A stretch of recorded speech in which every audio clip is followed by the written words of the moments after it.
Assalamualaikum warahmatullahi wabarakatuh. Hello, my name is Muhammad RADITYO NURAHMAN. I am from INSAN CENDEKIA boarding school SUKOHARJO.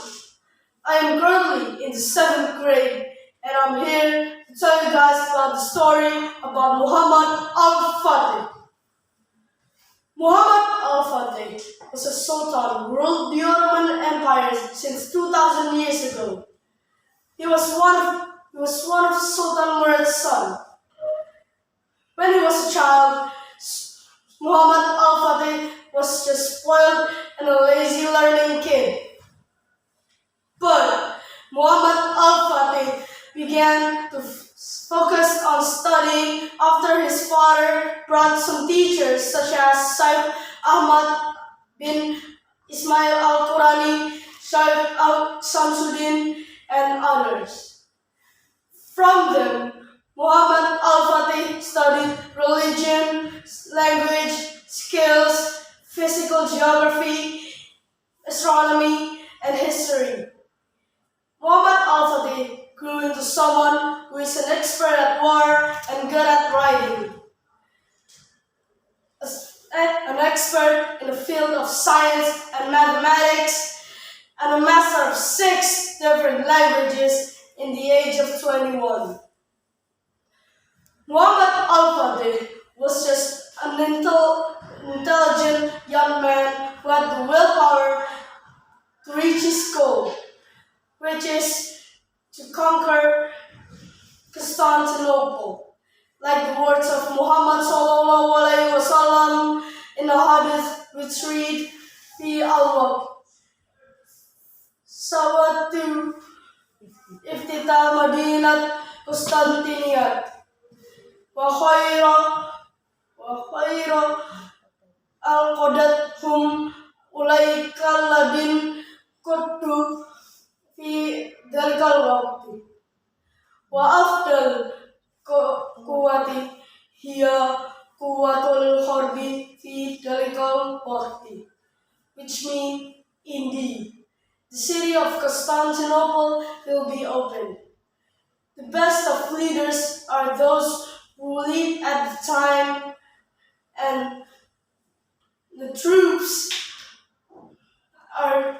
best troops are the troops of war at the time. Muhammad al-Fatih wanted to conquer Constantinople because it's filled with sinful people. Muhammad al-Fatih needed 53 days to break one of the parts of Constantinople's Great Wall. And then finally, Constantinople fell into his hands on 29th of May, 1453 AD. The success of Muhammad al-Fatih was not a coincidence, because he was training every day ever since he was little. Muhammad al-Fatih was strengthening the Ottoman military power by choosing and selecting troops ever since they were little. Al-Fatih's special team was ordered to spread throughout Turkey and the surrounding area to search for children that is the most intelligent, the most diligent of worship, and the most powerful physics. And then the parents are given the offer that their children can be trained in the early age. Once agreed, the chosen children were given coaching of religion, science, and military as their daily needs borne by the state. So it makes sense that why no single soldier had never left praying since Bali. Even half of them had never left praying since Bali.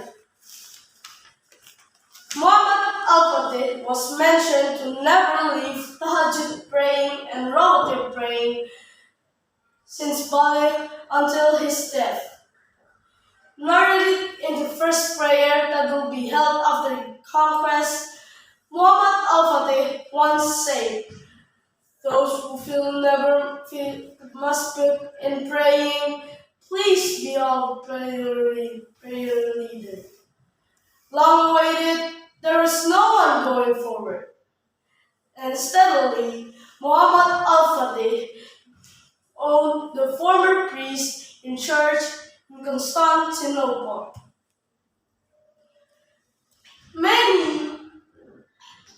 Maybe that's the secret of the success of Muhammad Al-Fatih in realizing its goals and idealism to Islam.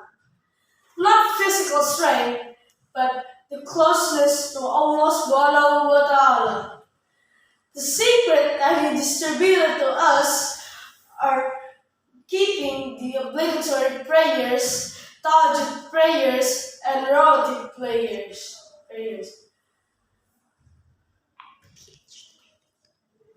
At the age of 22,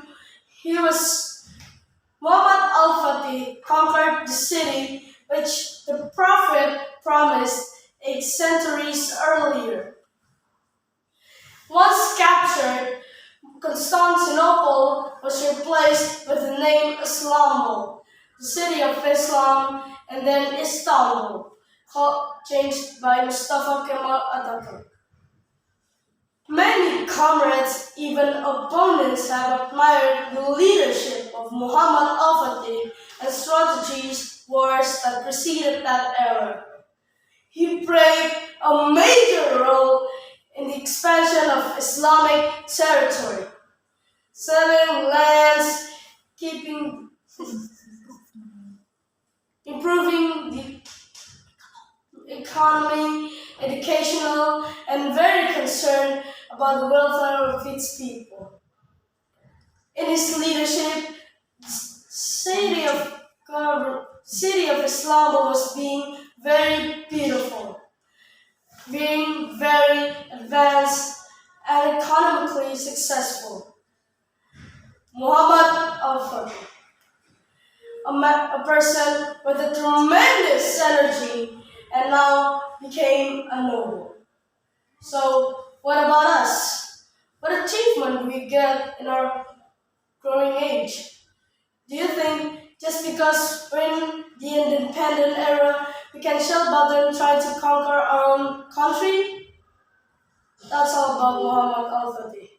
The moral of the story is to never give up, to try to reach the goal and keep trying over and over. That's all about it. Thank you for your kind attention. I'm truly sorry if there's any mistake. Wassalamualaikum warahmatullahi wabarakatuh.